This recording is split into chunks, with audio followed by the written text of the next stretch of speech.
எந்த நோயினாலும் எவ்வளவு பெரிய பிரச்சனையா இருந்தாலும் மீனாட்சியும் சுந்தரேஸ்வரரையும் மனசுல நீங்க நினைச்சுக்கிட்டு இந்த நாவுக்கரசர் பாடின ஒரு பதிகத்தை பாராயணம் பண்ணுங்க. ஒரு மருந்தாகி உள்ளாய், ஒரு மருந்தாகி உள்ளாய், உம்பரோடு உலகுக்கெல்லாம் பெருமருந்தாகி நின்றாய். இதை விட ஒரு மருந்தே உலகத்துல இல்லை.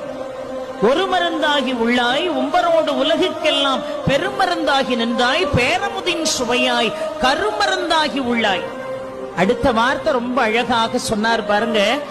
ஆளும் வல்வினைகள் தீர்க்கும் அருமருந்தா, ஆளும் வல்வினைகள் தீர்க்கும் அருமருந்தா, ஆலவாயில் அப்பனே அருள் செய்யாயே என்று அழகாக பாடுகிறார் என்று சொன்னால், ஆளும் வல்வினைகள் நம்மை துரத்தி கொண்டே இருக்கிறது. அந்த வல்வினைகளால நாம எவ்வளவோ, அந்த கர்ம பலன்களால எவ்வளவோ பிரச்சனைகள்ல நாமெல்லாம் சிக்கி தவிக்கிறோமே.